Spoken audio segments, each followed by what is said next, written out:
She quickly turns the focus to Donald Trump's words.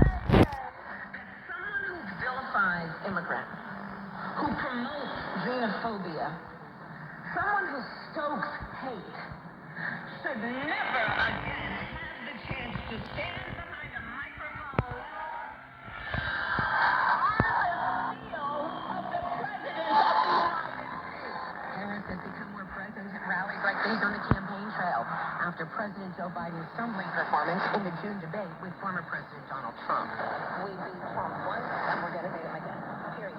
With President Biden's withdrawal from the race on Sunday, if Harris is nominated, she would again make history as the first Black and Indian American woman to run for the nation's highest office. God bless you and God bless the United States of America.